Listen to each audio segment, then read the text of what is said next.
Chris Vaughn is head of AT&T Audience Network. He's responsible for overseeing all their original programming and production for the company to differentiate their content offerings across different platforms. Chris has launched original series Ice, Kingdom, Religion of Sports, The Fighting Season, Undeniable, Rogue, You, Me, Her, and Full Circle, as well as the Dan Patrick Show and the Rich Eisen Show, and my personal fall go-to, the Red Zone channel. Thank you for that. Please welcome Chris Vaughn. And joining Chris today is someone who really needs no introduction, making his mark in front of the camera in films such as Swingers, Made, Old School, Dodgeball, Wedding Crashers, Fred Claus, Hacksaw Ridge, and on the small screen in HBO's True Detective, and whose production company, Wild West Pictures Show, has been very busy with Audience Network's Undeniable with Joe Buck, ESPN's 30 for 30 documentary on the 85 Bears, which was amazing, by the way, Audience Network's Fearless with Tim Ferriss, TBS's original sitcom Sullivan and Sons, and F is for Family for Netflix. Please welcome actor, producer, and screenwriter Vince Vaughn. And to moderate today, we're lucky to have Michael Schneider, executive editor of IndieWire, editor-at-large for Variety, and host of one of my favorite podcasts on the TV biz, KCRA's The Spinoff. Please welcome Michael Schneider.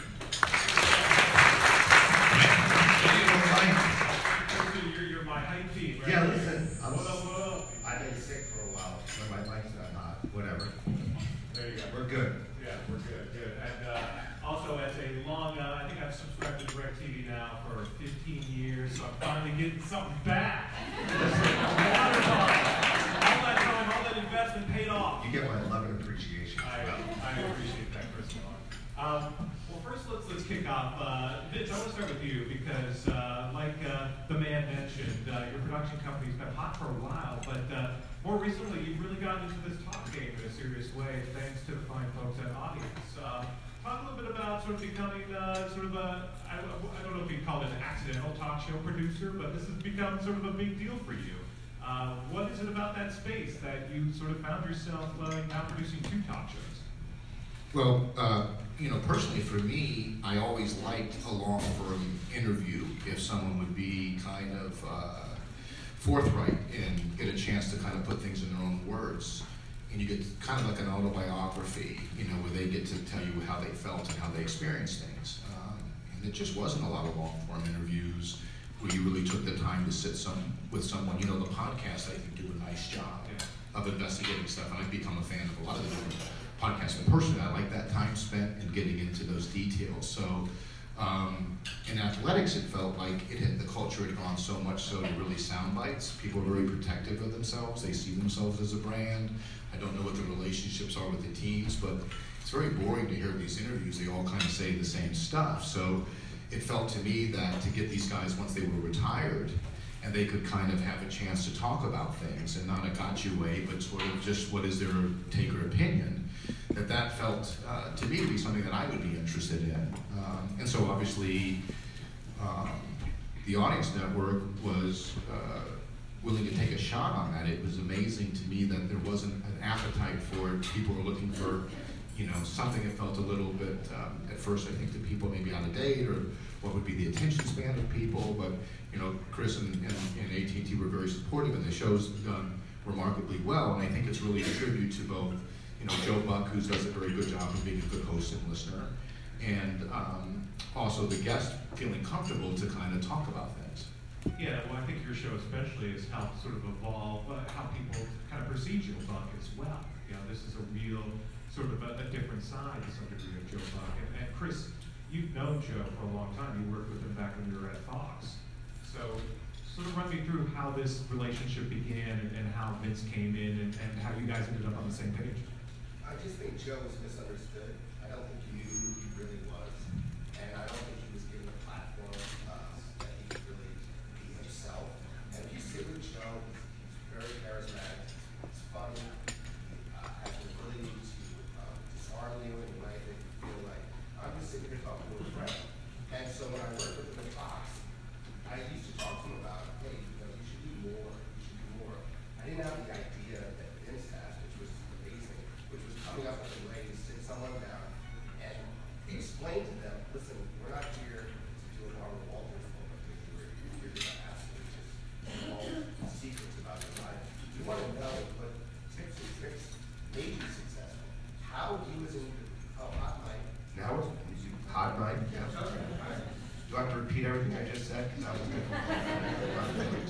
No, I'm kidding. Barbara Walters. All right, Barbara Walters moment, and then we decided to. Vince came in and pitched, and as soon as he started explaining it to me, I guess I see it differently. Pretty much like what Michelle Obama said, when the sports industry is going down here, is screaming and telling each other, I'm going to go up here with education and thoughtfulness, and I want you to learn something about these individuals. I want you to learn something about why Dennis Rodman is the way he is. We've had some interviews where it's changed the perception of individuals. Jerry Jones told Vince that he gave the interview to all his grandchildren as here's who your grandfather really is. And that's a pretty important moment for me because I feel like we did something that people are proud of. Yeah. Well, that was part of your pitch, right? It was the Michelle Obama pitch. It's not kidding. Well, to the extent that I guess there's only one mic that works.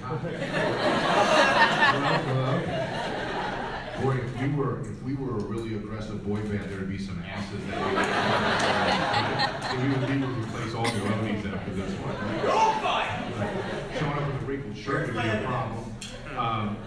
No, I think it was true that, in his book, we're not reinventing anything. It's just someone as a fan who appreciates that format and that ability to have a long-form interview was just something that I was a fan of. And to the point of the sports interviews being more soundbite, right, or this stuff, it was nice to just kind of relax and hear someone's point of view.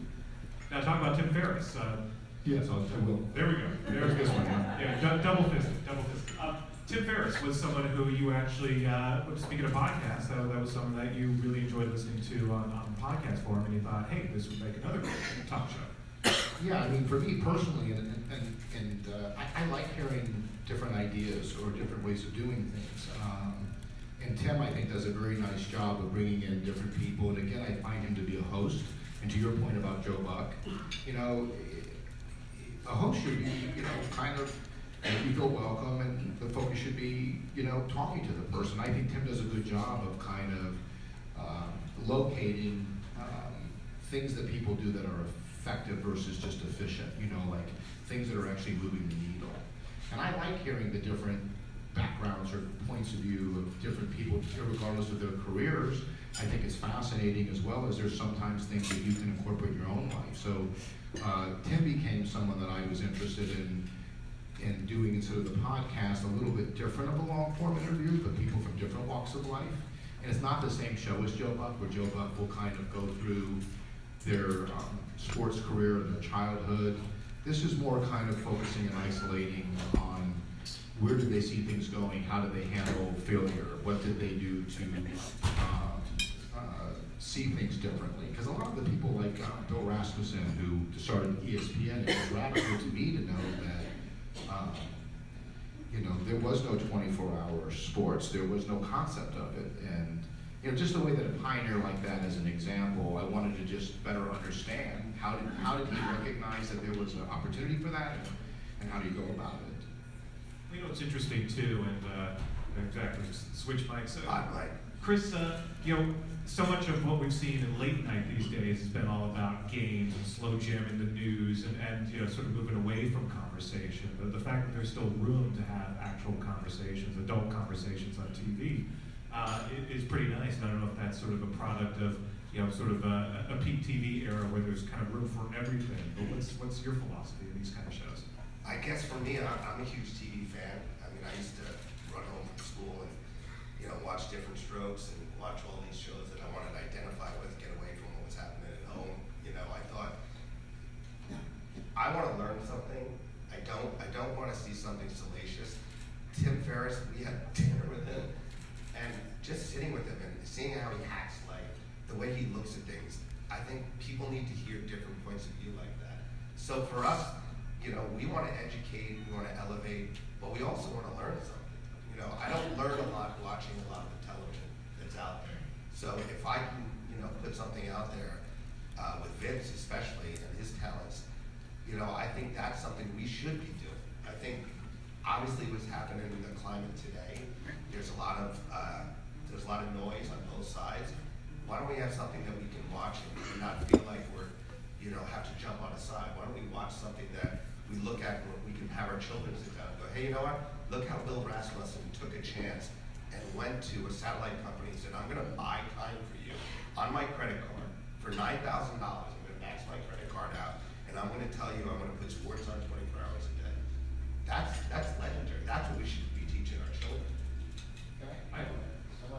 I want to say something to your point, which I think is interesting. You know, the viewership of these podcasts are higher than these late night talk shows. More people download the top podcast, which by the way is 90 minutes, than actually watch live the talk shows. They do more kind of see what goes viral the next day, whether it's the game or what have you. But I think going back to radio, right, and the lessons that television learned originally, is that I think if people are engaged in things that they're passionate about or they're interested in, you know, the long-form interview on radios or these longer conversations were things that you always were much more engaged in. So I do feel that the audience is there. If you look at what podcasts have suggested, is that if you have an uninterrupted, long-form conversation, people seem to be, just as a strict numbers, more taking that in than they are the talk shows at this point. Isn't it interesting that for all the technological advances and what we're talking about these days with streaming, it's an audio form that's been so hot recently. The audio form is more popular than the actual talk shows that we're discussing. It is. I think it's Bill Burr. Yeah. Well, you know, Burr has a great podcast. He started as a comedian, but his podcast is unique because he doesn't really have a lot of guests, right? It's just Bill's kind of point of view. It's kind of a strong opinion, right?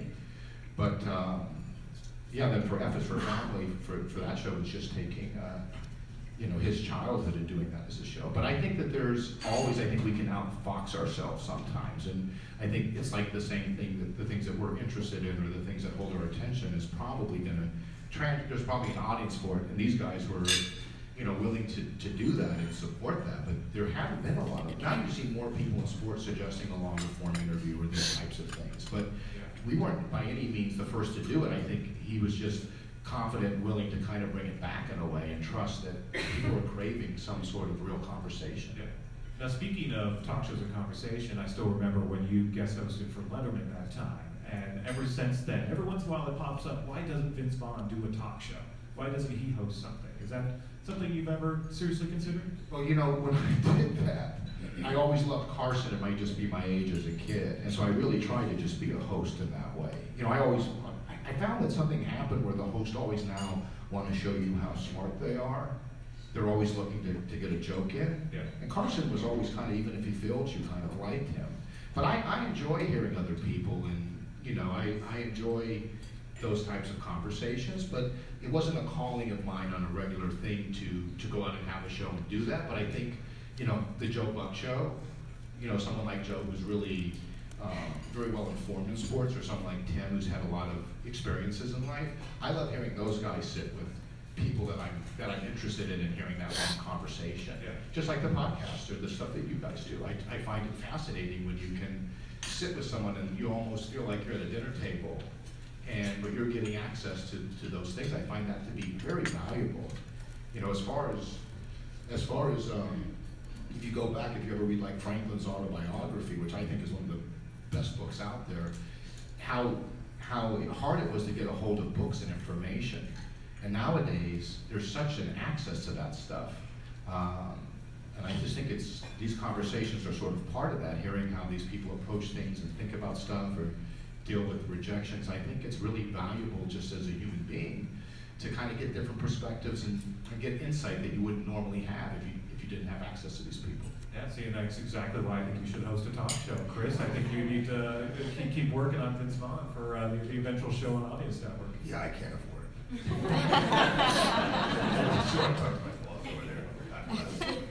Let's talk about Audience Network for a bit. You know, it's an interesting mix of programming that you guys, you know, you're still a relatively young network. You're still sort of growing and adding to the programming mix between the talk shows and some sports, and of course the scripted that you've got going on. Give me sort of the overview of what the Audience Network strategy is right now. I guess for me, it's every time you go to the network, you want to have something new and fresh and premium. So in the morning we have Rich and Dan, and you know, Rich just got nominated for a Sports Emmy, which we're really proud of, because you know, we're only in 25 million homes plus our subs for DirecTV now. But what it is it's a journey for someone who comes to television and wants to, feel like every time they come to the network, there's something provocative, something something where you watch it, you feel like you can sit and identify with the characters, whether it's our documentaries, whether it's our scripted dramas or comedies, or whether it's our long-form talk shows. I think we do music on Fridays. I mean, the days of MTV doing music have kind of gone away, and I felt like there was a hole there, and people really resonate to live music. So we found an incredible producer in Bart Peters who goes out and produces these music events where you can watch live music at home. That's not out there. So I guess what we do is we find holes in the ecosystem and we fill them with premium content, and we're proud of that content. You've had a couple of signature scripted shows, some of which are now going away in Kingdom and Rogue, sort of setting the stage for a new generation of shows that are on deck. So first off, talk about sort of ending the run of some of these shows, Kingdom, Rogue. Why was it time to move on from those and focus on the next generation? Well, with Rogue, we sat with Matthew Parkhill, and he just felt like, the story was ready to end. Cole Hauser for 4 years did an incredible job. We're so proud of him. That was our first scripted drama. I can't tell you how difficult it was to convince a company that was a technology and an engineering company like DirecTV to say, hey, give me X amount of millions of dollars so I can show you that we can do premium content. Thanks to Dan York and Mike White back in the day, who gave us the green light to do something like that. With Kingdom, it just came down to, I guess I would say our studio partner and I were not on the same page with what we needed. And at the end of the day, it is such a competitive landscape that we needed certain rights for that show to move forward, and they were unable to give us those rights. So unfortunately, a great show isn't going to continue because there are certain things that need to be done in our business to prevent that show from getting on other platforms and taking away from the exclusivity on our platform. It's a tough ecosystem right now. Yeah, I mean, I love them to death, and Netflix does an excellent job, but we didn't invest all that money for Kingdom to end up on Netflix. That would have been a bad business model. So there is a business side to this, which I have to be cognizant of, and at the end of the day, we made the decision that we were unable to move forward because we couldn't get the certain stacking rates. So. And that's been such an important part of all of these deals over the past couple of years is holding on to that long tail. Otherwise, you lose kind of ownership of that show. It sort of becomes less identified with your network. Yeah, I mean, our CEO and my boss made a declarative statement to me that anything I do forward, that we need to own it in all U.S. territories and LATAM, and that's non-negotiable. So I understand that, and I think it's smart because we have to differentiate ourselves from other competitors, whether it be Netflix or Hulu, but also Verizon or Comcast. We have to have a product where somebody can come to our platform and we create enough inertia on their chest for them not to leave the platform, whether that's Red Zone, whether that's Kingdom, whether that's our new shows coming down, whether it's Undeniable or Tim Ferriss. That's my job. So I wouldn't be doing my job if I didn't create that inertia. You've got some big swings coming up. Mr. Mercedes, of course, David E. Kelley, based on the Stephen King book. That was one, of course, that unfortunately, with the passage of Anton Yelchin, who originally was going to star, that sort of delayed the show a little bit. That must have been a really tough moment in trying to figure out what are we going to do with the show now. Yeah, it was a horrible Sunday.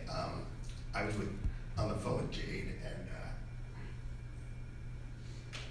you just feel bad for the guy. Yeah. I mean, just this horrible accident. He was such a tremendous actor. We were so pleased to get him, right, for that role. And the role is a juicy role. So Jade and I were on the phone that day, and we were talking in the studio, and you need to take a beat. There's the business and the creative, but there's also the human element. And we needed to take a beat and just decide, what do we do next? So, we took a couple of months, and Harry Treadway came along, and we're able to get him involved, and we've moved forward, but we definitely will never forget Anton, and we miss him terribly. And a couple other things, just today was announced that you've got a new Jason Alexander Sure. Yeah, Hit the Road, so we're excited about that. Hit the Road, to make it very simple, the elevator pitch is the Partridge Family meets Shameless. So, take a moment, absorb that, Think about that, yeah. and think that Jason is the patriarch of a family of traveling musicians, and he's a little more concerned about Jason than he is about the success of the family. And Jason's never done a premium comedy like this where he has a bit of carte blanche to write a storyline that's a little more salacious, and he is definitely going down that path. Sorry, you just put some dirty Shirley Jones thoughts in my It'll be interesting to see. We start shooting in a couple of weeks and in Vancouver, and Jason, he really wants to make his mark with this show, and I think everybody, the pilot script is hilarious. I mean, we had a run through of it. We were all laughing and crying just the way it's going, the path it's going down, because you think it's going to be like, oh, we're going to go sing at this, holiday fest, and then it's, a lot of cursing and a lot of anger and a lot of who's going to be up front, and probably the true behind the scenes of these families. And then you've got Peter Farrelly, Loudermilk, starring Will Sasso and Ron Livingston. Yeah, somebody who Vince worked with in Swingers, Ron. We shot that last October. It's basically based on Bobby Ward's script, where Ron Livingston is the main character of a recovering alcoholic that teaches in a recovery class. I know it sounds exactly like the same script as Flaked, but it's not. It basically is he can't help but being a bad guy. He tries very hard to be a good guy and do the right thing, but at the end of the day, he just says the wrong thing on every step of the way. And it's pretty hilarious watching his journey through life, and his roommate Will Sasso, who doesn't help the cause at all. And then finally, you've got Condor, which is based on 3 Days of the Condor, Brendan Fraser, Max Irons, Vera Sorvino. Started shooting last Monday in Toronto. We couldn't be happier with the partners, Skydance, MGM. It's pretty intriguing. Just think about, you go to work one day, you work at the CIA, you're at your desk, you go out to have lunch, you come back, and everybody's dead at the office. And what do? How do you figure it out? It's not a good day. I think the burrito's not important at that point, right? Take the rest of the day off? No, I think you got to figure it out your next. So Max Irons is Jeremy Irons' son, and the script came in, and Jason wrote all 10 scripts.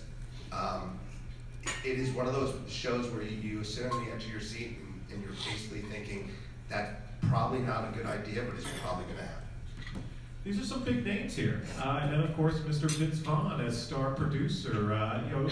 This is sort of for an emerging network like audience, it's really important to sort of get the word out and tell people, hey, we're here, we're working with real talent, we've got a real strategy. I mean, Vince, from your perspective, in sort of coming to audience and learning what audience is and what their strategy is, what's that like for you, and as a producer, sort of being there, kind of on the ground floor? First, I'd like to address that 3 Days of the Condor thing. Of course, like that movie Taken, where that guy has a set of skills that's going to be a problem. I don't have a set of skills that would be a problem for those people. So that would be like one episode where you would kind of say, how do I change my name and move out of the city that I'm living in? Versus go like on a huge pursuit of going after people that just killed 20 CIA people. Feels like a big apple to take a bite of. But I think to me what was fascinating with these guys, like when he talks about the music stuff and the other things, is that they're pioneering in that they're not really just trying to imitate and execute things that are proven. Even the Joe Buck long form interview show is, you would expect that to come from a traditional sports network that's only doing sports. But they're doing formats and things that are very different. The musical shows, I think, are really cool culturally to have those things archived for these great bands. And some of the documentary stuff that they've done with that, or the live shows that they've done. I mean, they're giving you access to see that, and other places aren't doing that. And like the Joe Buck show with the long form interview, and then also these other shows that he's talking about. They're doing interesting worlds, and the You, Me, and Her, I never heard of that. That was crazy to me that the generation now is having these types of relationships, that this is like a subculture. Crazy or interesting? I find it. I think having one person's a lot too. Would be absolutely but anyway, I just think that it's interesting that they're diving into those kinds of worlds that you maybe haven't seen before, taking some different choices with things. So yeah, I think it's a much very eclectic group of shows that all are kind of brave in their own way, which I think makes it dynamic and interesting. You've worked with broadcast, you've worked with cable, streaming as well. Have you found much difference, or have things evolved in terms of how you operate with executives and with production, with networks? Well, one thing that's great with these guys, I've produced films independently and as well as with studios as well, and one thing that's great with Chris is that he is very creative. The set, like for example, for Undeniable was really his doing, and I think that production value kind of gives you a real strong reason as to why to tune in and watch it visually. Putting the quote up on the wall, these were all ideas that came from Chris and his team. So it's always more fun if you are sharing the mission and you're kind of collaborating together for the same ends. So I found Chris to be a very good partner, which is what you want, someone who has ideas, but like you can come to an answer with each other and not feel jammed. So they've really been good that way. When it came to Tim Ferriss, it was the same thing. They had strong ideas and kind of led the charge where the set was concerned, and we kind of bounced back and forth concepts of what should we do with Tim in this format, and it was very, Tim and the three of us really kind of deciding on that. So it's been a fun experience. I feel like you're sort of not being managed to do something that would be more expected. You're sort of being supported in what your goal is. Yeah. Chris, I kind of feel like a lot of that comes from your earlier days at Fox Sports, where they really reinvented the entire form, and there was a lot of there are no boundaries. Like, we can imagine almost anything, and it's all about doing something different, finding a new, unique angle. Yeah, I guess it stemmed from chasing David, really David Hill. I remember when we bought NASCAR, not everybody in the building was thrilled to go to Darlington, South Carolina. But he said, what are we going to do to elevate this sport? And he kind of put it on us as producers to figure out ways to make them, these drivers interesting. So I think what Fox did was we went into the sport with no predeceived,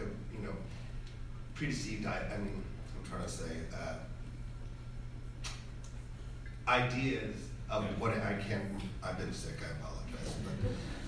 No, but I know what you're saying. There was no sort of rules. Yeah, no rules. So I remember the first day, you have to hang out outside the hauler and ask the driver's PR person to let you do something. I remember it was outside Rusty Wallace's hauler, and the PR guy's like, "Yeah, y'all ain't coming in." And I said, "Well, I got this idea." And he's like, "Who are you?"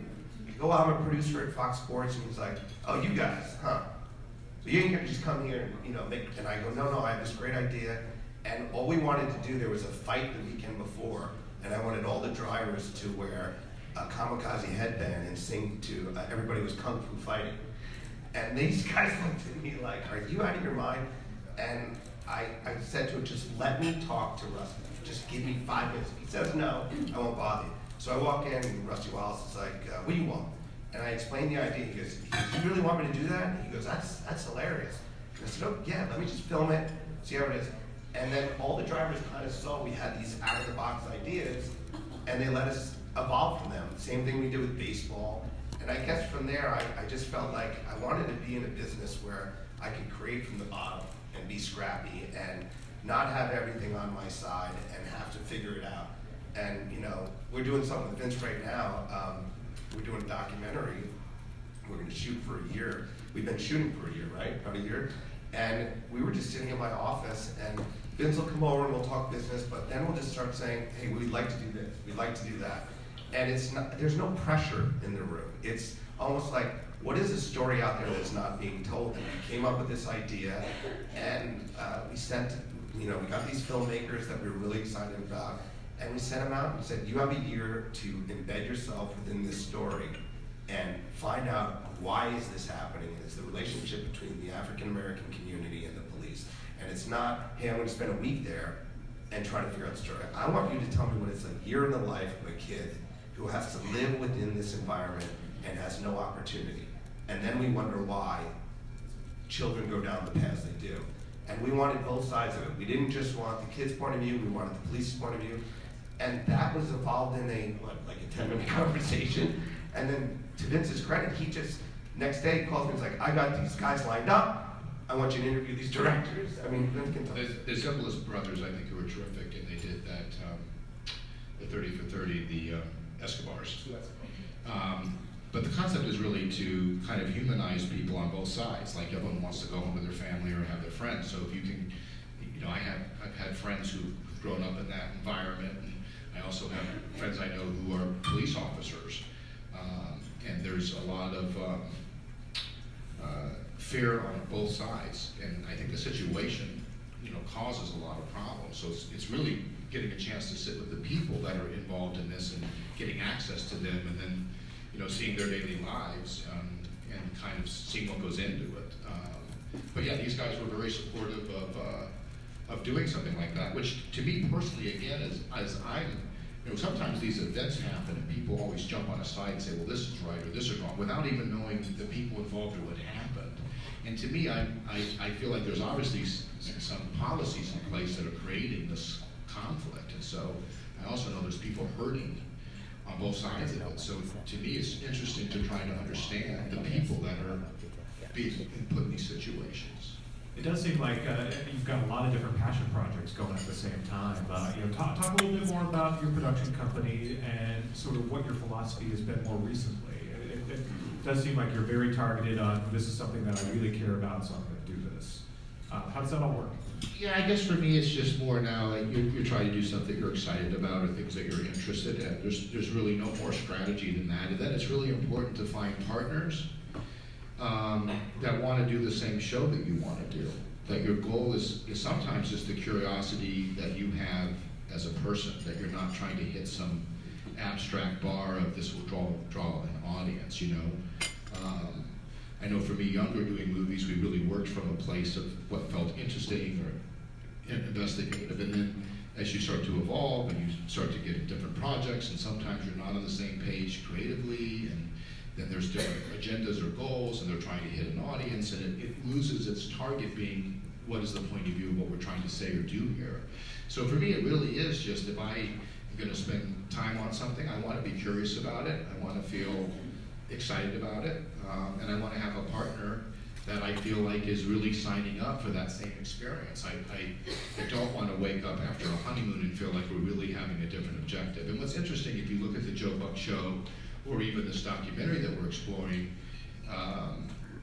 they're both kind of like, has a trust that the audience wants to spend some time over a little bit of a period of time and be curious.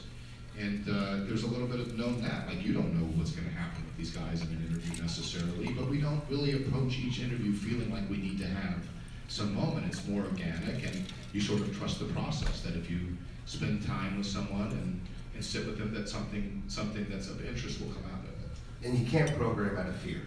That's the biggest mistake I've seen.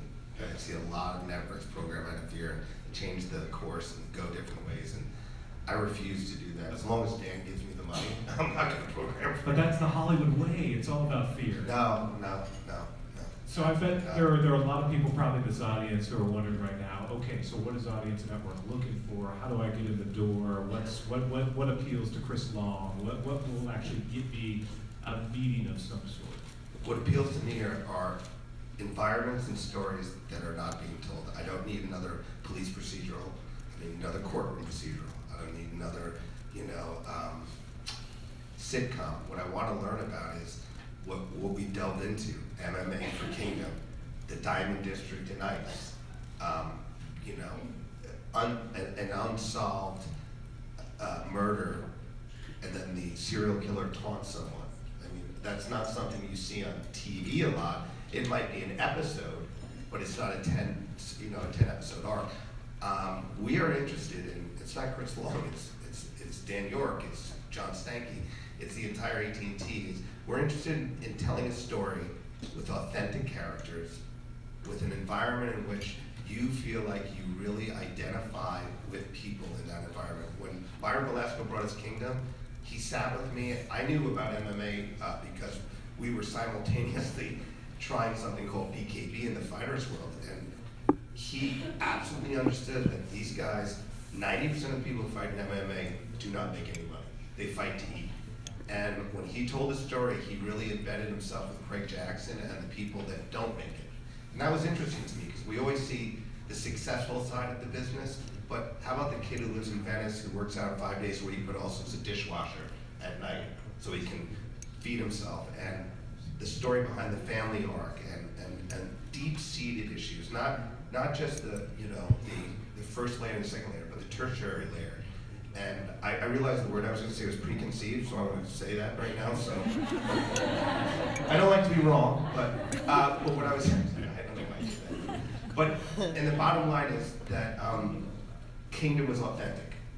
ICE is authentic. We really embedded into the LA Diamond District. So those are the stories we want to tell, and I think that's why certain shows do really well and certain shows fall to the wayside, because we don't want to. I know it sounds corny, but we are never ordinary.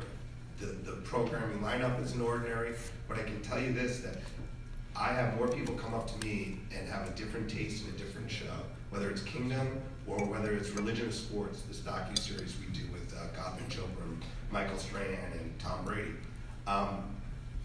That story came to us. It was on a different network. It languished there for a year, and he came and he pitched us the story, showed me this, said, I totally get it. You're juxtaposing religion and sports and the tenets of both that cross over. And I think he sees what Vince sees.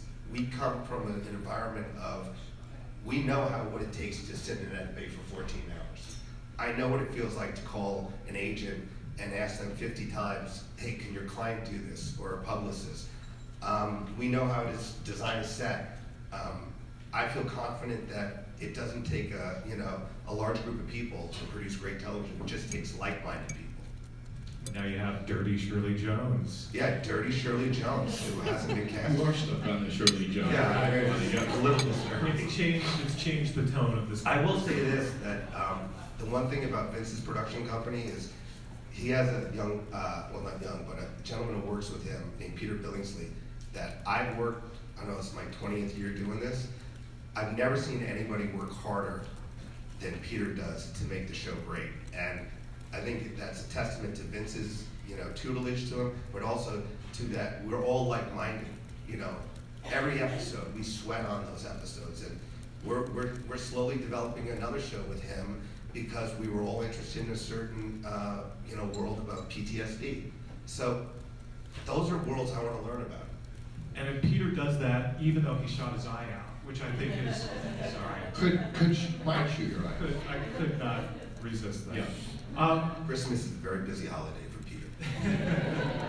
Still watch that every year. It still holds up. He's still cashing the checks. As he should. God bless him. Do ratings? Actually, the deals went right back to he's in the merchandise doesn't go. Oh, it does. There's some issues there. All right, but we'll delve into it. Yeah, I'd still like to see real people repeats. Maybe you should bring that up. Oh God, how is that? Or that's incredible. What about ratings? Can ratings matter? Yeah, of course. We don't publicize it, but of Yeah. course, I don't think I can walk into an ops review to Dan York and say, hey, give me X amount more dollars and not have great ratings. It's the optics of the ratings, why we don't share them. I mean, I don't think the layman will understand that we're only in 25 million homes, so can they do the math that you have to times it by a certain amount, it's live plus 7.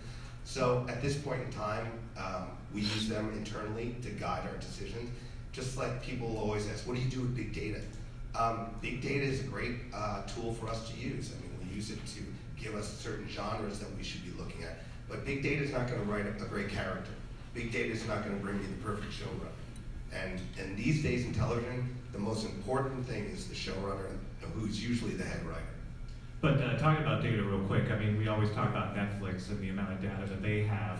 Do you have similar access to the DirecTV database? Like, what are you able to discern from the DirecTV viewers? Yeah, I mean, you know, my boss, Dan York, who's Chief Content Officer, has an ability to look at all of those things to evaluate how networks are doing and how our network does. So we have great information on our customer and what they like and what they don't like, and we utilize it. I mean, that's one of the great things about owning the ecosystem from the pipe to the satellite. I mean, we are able to look at those customers and figure out what's most important to them, and that's a great tool to have. Anything that would surprise us or surprises you in the information that you see? It's fascinating to me that, you know, most people think that DirecTV is easy to get, and that it, you know, for us, we try very hard to give it to all our customers, but the reason why we started the DirecTV Now was because we wanted more people to get the programming. So I think that nowadays we feel like we've really covered the entire nation, whether you can afford to be on the premium platform or you need to start with DirecTV Now, we'll give you the opportunities. Do you know what I'm watching, by the way? Do I need to go and delete some things on my DVR? Well, Dirty Shirley Jones is probably what you're watching. No, it's not Big Brother. I mean, you know, it's proprietary information that we don't share. One of the things about DirecTV Now was the idea was to maybe go after the millennial audience, the audience that, you know, quote unquote is a cord cutter. How's that going, and also did that sort of change the kinds of shows that you were looking at as you thought, okay, we need to start going after a few more millennials? I think we made some significant strides, and you know, we did a deal with Taylor Swift, and she has her own channel called Taylor Swift Now. We just finalized our deal with Reese Witherspoon and Hello Sunshine. So I think those are the steps we've taken to kind of acquire that young female audience and male audience that loves Taylor's music. And we'll continue to go down that road and develop content that we think really resonates with millennials. I would be surprised if it happens overnight. I don't think anybody can figure out millennials. I can't. I love them. I just can't figure them out. Yeah. Yeah. Well, what are they watching? Is that the thing that kind of keeps you up more than anything else? Yeah, because I have a 16-year-old daughter who watches Shameless, which I come in the living room, I'm like, what are you doing? And then the next day she's watching Hawaii Five-0, and the next day she's watching Grey's Anatomy. So when all these prognosticators sit there and say, oh, 15-year-olds don't watch television, well, come to my home, because they all sit around and watch The Fosters, or she's binging Prison Break on audience right now. I'm like, God bless you. You're providing ratings for me. Well, so they're not watching linear, but they're still finding these shows. Yeah, I mean, my daughter watches linear and she watches streaming. I mean, I know that all of our friends, and I know it's not the hugest, you know, group of people that I'm skewing for, but I think that she definitely says that it's about storytelling. She loves a great story, and I think that's the most important thing. You have to engage everyone with a great story, and I'm not convinced that it's all going to cord cutting. I think that's a little premature. I think we have to be, you know, aware of it, but I don't think we have to just throw out the white flag and say we're all losing, you know, linear subscribers. I think there's a lot of people out there that still enjoy the sitting at home on their couch watching TV. Well, there's still a lot of networks that are either getting into the scripted business. I mean, a couple are pulling out the scripted, but nonetheless, it's still pretty competitive. Do you find it's as competitive, or do you think things are starting to mellow out? I wish it was less competitive, because I find it amazing when I see quotes from actors and they're saying, this is my quote, and 5 years ago I remember what their quote was. So it's a little amazing to me that they're asking, but they're getting paid that money, so God bless them. I think that it's extremely competitive, but if you find the right partners, like, you know, Vince and like David E. Kelly and Jack Bender, and you know, I think you'll be able to rise above the rest because you're discerning taste. Not everything being produced on television is good. I think that a lot of people are trying to boil the ocean, and I don't think that's, you know, good for anyone. I think for the consumer, I'd rather have 5 or 6 channels that I'm, really dedicated to, and then I like to surf the rest of the channels. Yeah. So you're kind of when you talk about the too much TV debate, the peak TV debate, you're sort of at least from a business side saying, yeah, maybe there is a little too much. Yeah, I think competition's great, but when it makes ridiculous quotes for actors and makes it more expensive than it was 5 years ago, then it doesn't help any of us. Vince, how about those ridiculous actors and their quotes? That's why I can't afford a late night TV show with this. You waded into the episodic waters with True Detective. Do you think there's even a difference now between film and TV, or do you find that the line has blurred? Well, there's definitely a difference in that. In the cinema, you're going to go to a big screen and watch something with strangers, right? So there's something that's very community-based in that. And not that the other isn't, but in a different way. You go and you sit with people and the audience takes on its own thing.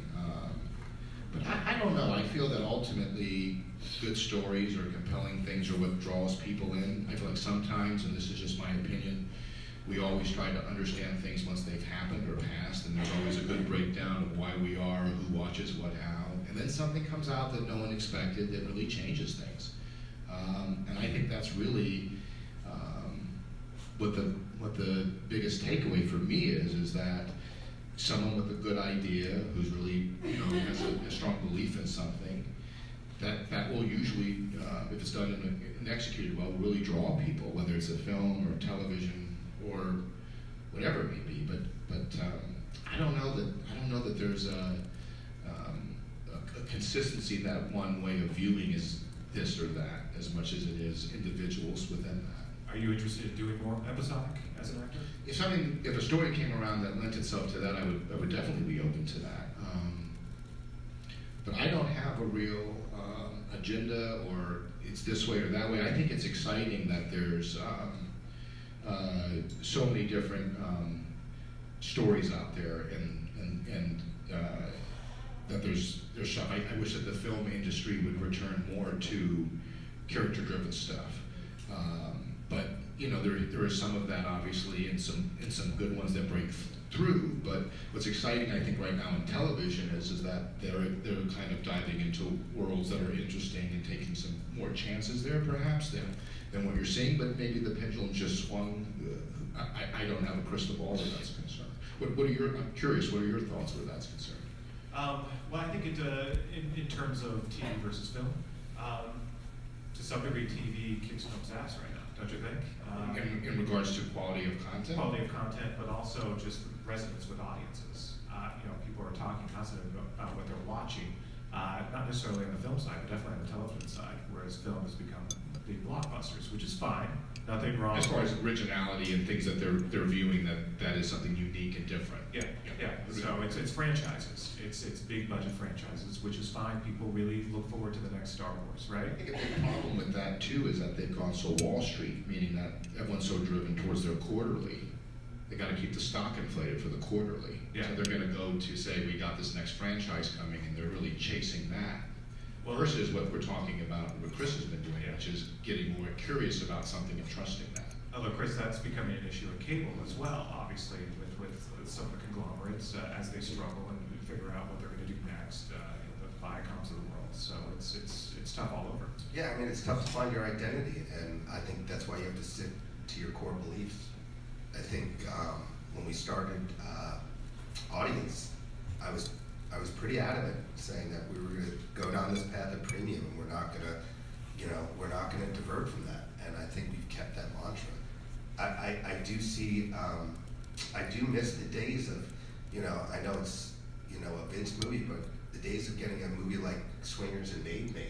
I mean, we have a put deal with Miramax on the network, and Maid was on Saturday, and I thought it was one of the funniest movies, and that's not getting made because somebody in some place is making the arbitrary decision that that's not going to give enough boost on the overall quarterly, but at the end of the day, it builds your brand, and I think brand's very important, and brand authenticity is important for people to stick with. I mean, Vince is a brand, I'm a brand, you're a brand. You don't want to take away from your brand. You want to build your brand, and I think doing smaller, significant projects are more important than swinging for the fences every quarter. I think that's I think that's a dangerous mantra.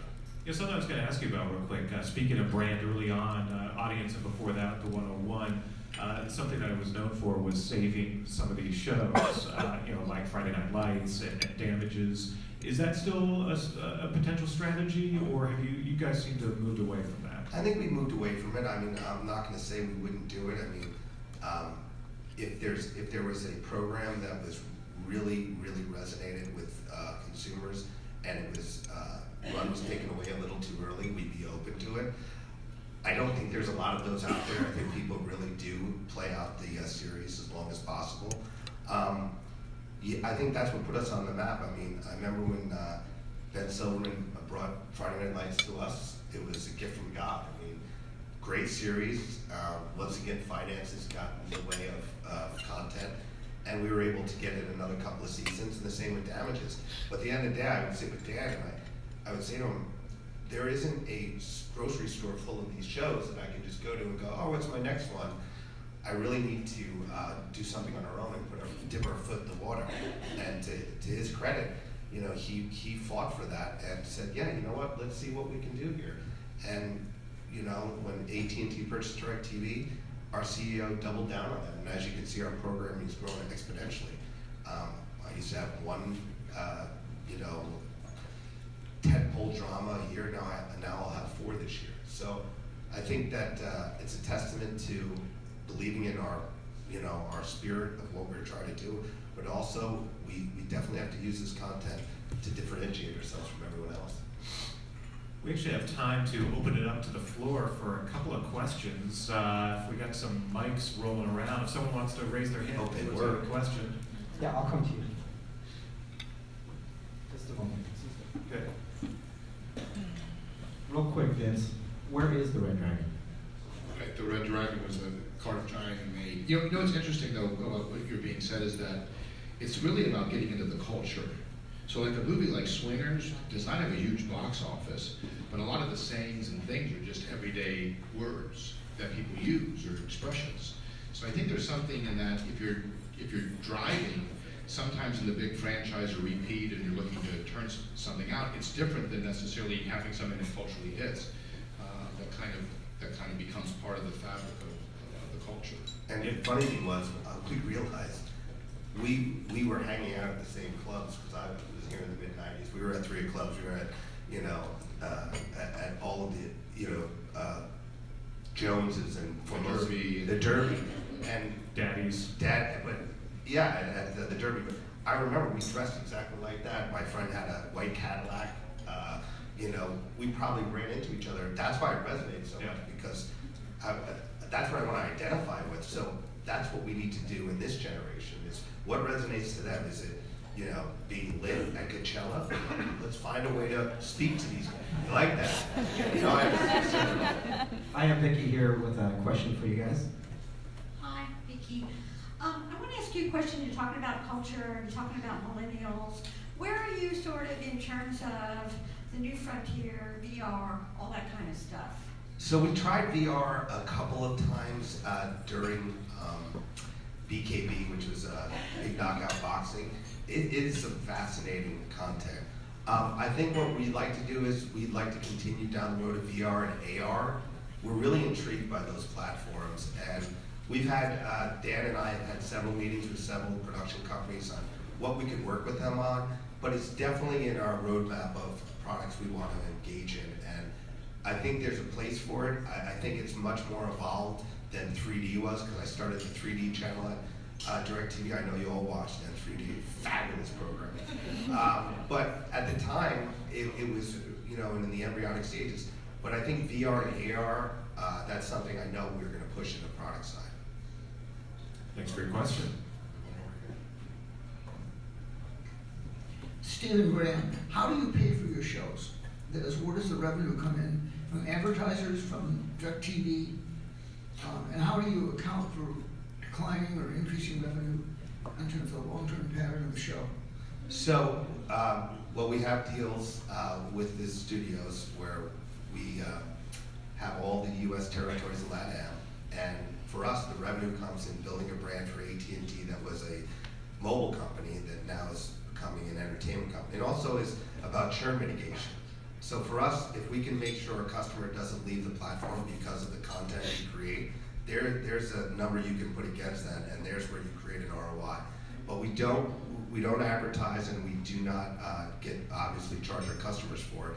But there's a bigger, longer road for this, where we see keeping people on the platform, keeping them happy, is much more important to us than maybe some of the CPMs we would make on in 25 million homes. But that doesn't preclude us from down the road saying, hey, you know what? We built something here that we think the marketplace wants, and Dan York could decide, hey, you know what? I'll fully distribute this network, just like he does with his 4 RSNs.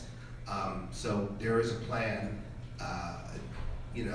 in Dan's head that when he's ready to tell me, I'll listen. I was going to ask you about full distribution at some point, but that's still down the road. Yeah, I think, Dan and John's point of view is he likes the exclusivity. He likes to, be able to say to individuals, who come in and pitch us networks, say, listen, we have something like that, so we're really proud of it. And it does really well on our platform. So there is, you can correlate the ROI from the ratings and the customer churn. So there is value to it. And then obviously there's the halo effect of, media impressions, stuff like this that creates value. But at the end of the day, Dan's in charge of a lot of money, and we do not spend a tenth of what most networks spend, and we get a lot of return on our investment on brand, churn, and media impressions. Thanks for your question. I think we have time for one more. If anybody has a question, we'll come to you. Got one up here in front.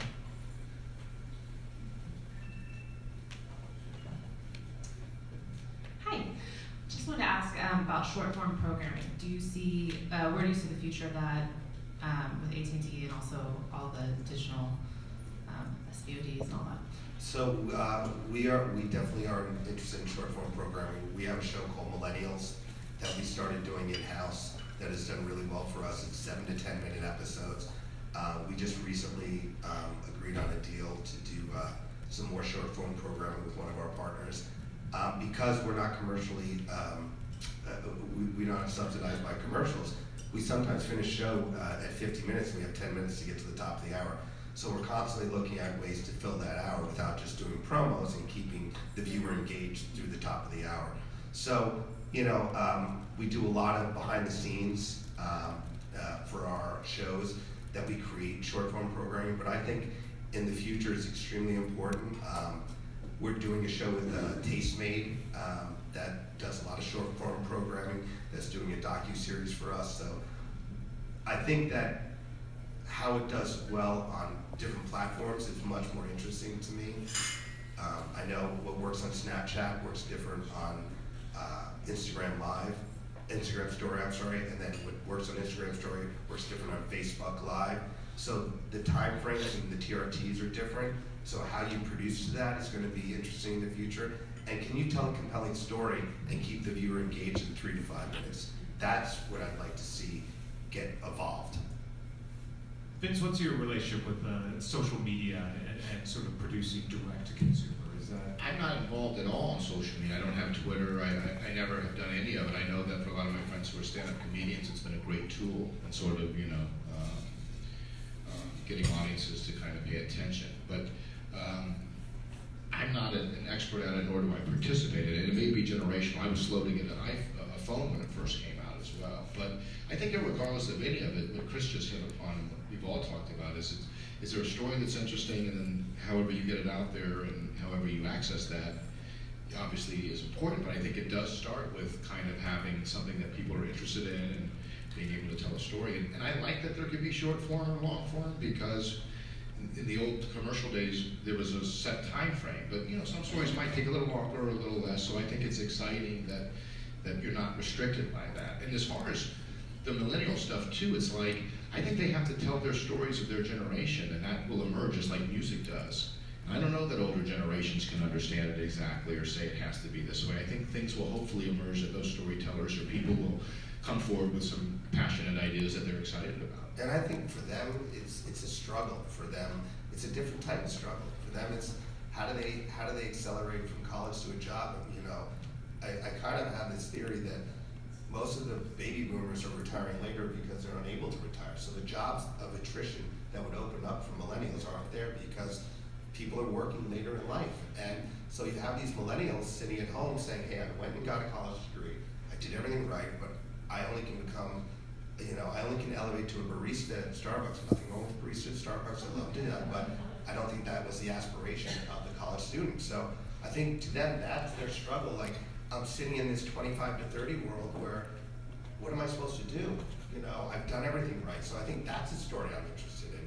That point of view of, at least I had an opportunity at Fox where I was told you start at the bottom, you work your butt off, and eventually you will be noticed. And I don't know if they've gotten that opportunity yet because the jobs aren't there to give them. It's Just a theory. Good theory. But almost like in a Joseph Campbell way, it's like follow your bliss too. I mean, there is something to this mythology that you go to college and you do this, and there's something which can run counter to a person's journey of being interested in stuff. A lot of people wake up later in life and say, I made all these sacrifices because finances or this was so important, and sometimes, following things, obviously you have to, pay the bills and be able to take care of yourself, which is, hard work is, and doing that stuff I think is a compliment. Maybe it motivates you more. But to the point of storytellers, I feel that, getting invested and engaged in whatever's going on, and if storytelling is your outlet, writing stuff and giving yourself that permission, it feels to me that it's easier to tell stories now just because the equipment's less expensive and there's more access to that stuff. So I feel that maybe less of a focus, especially with the arts are concerned or storytelling is concerned. It's not as if there has to be a four-year college to do that. Just giving yourself the permission to write something or to do something. I know for us, where Swingers was concerned, sitting around and auditioning for stories that weren't reflective of what our experience was. And as you talk about that time, we didn't invent any of it. There was just these ex-punk rock bands that started forming these live 12-piece bands that was really cool to go see, so it was just reflective of what happened. And my daughter, at 10 years old, taught herself Final Cut Pro. We built her a little studio where she films herself and, doing tutorials for makeup. And I said to her, she goes, I just want on YouTube, I just want on YouTube. That curiosity, that engagement, that millennials should take that and become storytellers themselves, like Vince and his group of friends were. And like I was, where I had a camera and an audio guy, but I didn't have the ability to just come up with it. I had to sit there and research what's this guy going to be interested in? What's going to gauge his or ping his interest? And I also think it's also about the individual. You really have to engage with a human being and feel like you've connected with them to get something out of them. I don't think you can have these these cursory conversations where yeah, good to see you and everything. I'd rather sit with somebody for hours and learn about them. And I think that's what people want to do on television. They want to learn. And sometimes you want to watch, some of the frivolous programming that kind of makes you take away from your life. But most of the stuff that really resonates with people are when they leave, after they watch it, they have a conversation with their spouse or their friend and say, hey, I watched this show, and it really hit me. I was watching our documentary we're doing with, called The Volunteers with Ricky Shorter, where this individual River, took it upon himself to just go and go to Syria and help the Syrian forces fight ISIS, and taught himself how to be a medic. I watched it, and my assistant's actually just like, what are you watching? I'm like, oh, I'm watching The Cut, but I was so engaged in his struggle with him leaving his wife and kids. He doesn't have a lot of money. He does this, how much selflessness it took to do that. That makes my day more than watching somebody, not be a very good representation of a human being on television. Now, it's a great time to be a creative. So follow your bliss, I think, is the perfect way to end on this, and find your own Derby Shirley Jones. Thank you, Vince Vaughn and Chris Vaughn.